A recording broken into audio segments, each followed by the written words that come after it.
हम पार्टी की तरफ से विचार रखने के लिए आपके सम्मुख हैं। आज आप सभी ने देखा होगा कि भारत की राजनीति के चिर युवा और चिर व्याकुल, जो चिर कुपित भी हैं और चिर भ्रमित भी हैं, जो सदैव क्रोध में रहते हैं और सदैव भ्रम में रहते हैं, a leader who is perpetually in tension and perpetually in confusion, has given an interview to a confused film star. Confused इसलिए कि ये उसी ख्याति के फिल्म स्टार हैं श्री कमल हसन जी, जिन्होंने राहुल गांधी जी का इंटरव्यू लिया, जिन्हें बृहदेश्वर में भगवान शिव का मंदिर बनाने वाले, गंगई कोंड की उपाधि रखने वाले और गंगई कोंडपुरम में गंगा जल लाने वाले चोर राजा हिंदू नजर नहीं आते थे। तो मानी बात है, ऐसे लोगों के साथ इंटरव्यू देंगे और परपेचुअली कंफ्यूज नेता होंगे तो वो कंफ्यूजन ही उनका बढ़ेगा। परंतु आज विषय सिर्फ कंफ्यूजन का नहीं है। मुझे तो ये लग रहा है कि राहुल गांधी जी अपनी तथाकथित भारत जोड़ो यात्रा में भ्रमण करते करते भारत का भ्रम के और शिकार हो गए।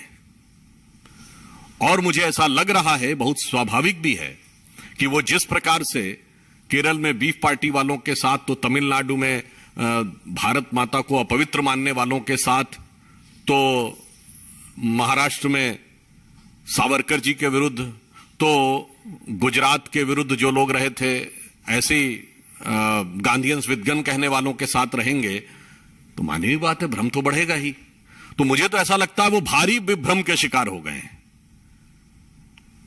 तो उन्हें अब वास्तविक ज्ञान की जरूरत है। जो कबीरदास ने कहा ना, माया दीपक नर पतंग भ्रमि भ्रम वह पड़ंत, और कहे कबीर गुरु ज्ञान ते एक आधो ब्रंत। तो लगातार भ्रम में पड़ रहे हैं, परंतु आज इस भ्रम में चलते चलते उन्होंने भारत का भ्रम दूर कर दिया। बहुत अब साफ हो गया कि कांग्रेस पार्टी की मंशा क्या है। अभी चीन के साथ विवाद पर भारत की सेना के लिए पीटने का शब्द प्रयोग करने के बाद आज जो वो इंटरव्यू में बोले हैं, इसका अर्थ यह है कि भारत चीन के आगे सरेंडर कर दे।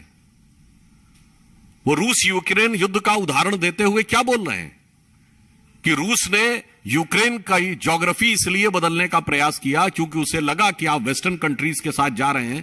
कोट एंड कोट में उनका बोल रहा हूं। और यही स्थिति चीन और भारत के साथ है, क्योंकि चीन को लगता है कि अगर हम वेस्टर्न कंट्रीज के साथ हैं तो वो हमारा ज्योग्राफी बदलेगा। मान्यवर, आप कहना क्या चाहते हैं? अब आपने किसी प्रकार का भ्रम शेष नहीं रखा। आपने बहुत साफ कह दिया कि जैसे किसी जमाने में आपकी खानदानी रवायत के चलते हुए भाई भाई का नारा के चलते हमने अपनी जमीन गंवाई थी, आप चाहते हैं कि चीन के आगे नतमस्तक हो जाए भारत। मुझे लगता है कि इस इंटरव्यू को सुनने के बाद सुनने वाले में कोई कंफ्यूजन नहीं बचा होगा। जिसने ये शब्द सुना होगा उसमें कोई किंतु परंतु कहीं नहीं रहा होगा। तो हम आपसे अब यह सवाल पूछना चाहते हैं कि भारत की सेना का मनोबल गिराने के बाद 135 करोड़ भारतवासियों का मनोबल गिराने का प्रयास करना यह आप क्यों कर रहे हैं?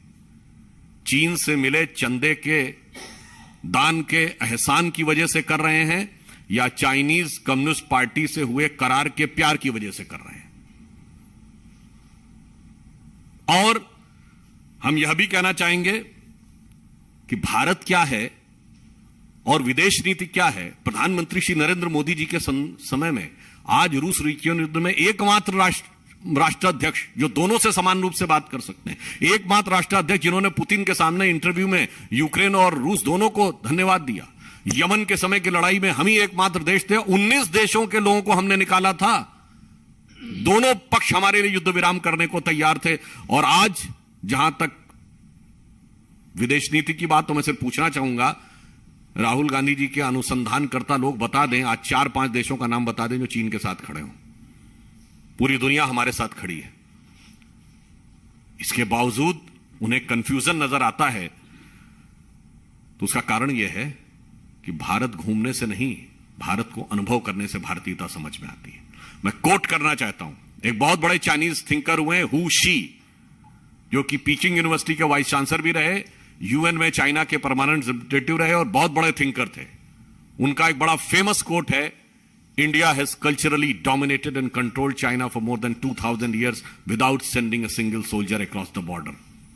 भारत को समझिए, भारतीयता को समझिए, ये प्राचीन राष्ट्र है. We are the only surviving civilization of the ancient world. हम एकमात्र प्रागैतिहासिक राष्ट्र हैं, सनातन राष्ट्र हैं, चिरंतन राष्ट्र हैं. आपको लगता है कि वो कंफ्यूजन है? मुझे लगता है 4 पीढ़ी के बाद भी डिस्कवरी ऑफ इंडिया चल ही रही है. अभी भारत की खोज चल ही रही है. इसलिए हम बहुत दुखी हृदय के साथ और आक्रोशित होकर यह कहना चाहते हैं कि जिस प्रकार का प्रचार भारत भारतीयता के मनोबल को गिराने का प्रयास राहुल गांधी जी के इंटरव्यू के माध्यम से कांग्रेस पार्टी ने किया है, वो सर्वथा निंदनीय है और वह अक्षम्य है. और वैसे तो आपको ध्यान हो, ये महोदय सदैव कंफ्यूज रहते हैं. हिंदू और हिंदुत्व में भी कंफ्यूज थे, विदेश नीति पे भी कंफ्यूज हैं, अर्थनीति पे भी कंफ्यूज रहते हैं, कोविड को मोविड बोल देते हैं, क्योंकि इनकी आंखों में मोदी विरोध का मोतिया बिंदु है. तो ये मोदिया बिंदु के शिकार होने के कारण सदैव इस प्रकार की अनर्गल बातें करते हैं. और अंत में मैं सिर्फ यह कहना चाहूंगा, इन पे वो युक्ति लागू होती थी, कहे तो थे भारत जोड़ने जा रहे हैं और भारत के विरुद्ध इतना विश्वमन करने लगे. मतलब एक वो आपने पुराना दोहा सुना हो ना, आए थे हरिभजन को और ओटन लगे कपास. तो कांग्रेस और राहुल गांधी जी के ऊपर यह युक्ति चरितार्थ होती है. अंत में मैं पुनः कहता हूं कि आपने यह कहकर बिल्कुल अपने मंशा साफ कर दी है कि भारत को उसी प्रकार चीन के आगे समर्पण करना चाहिए जैसे आपके दौरे हुकूमत में होता था. धन्यवाद. वैसे तो जिनका उन्होंने नाम लिया वो तो उस विचारधारा से आते थे जो कहते थे कि धर्म एक अफीम है. तो उनसे पूछिए उनका मानस बदल गया है क्या? ऐसे लोगों को साथ में लिया है, अभी तक उनका कोई वक्तव्य तो हमने सुना नहीं है कि उनका विचार बदल गया है.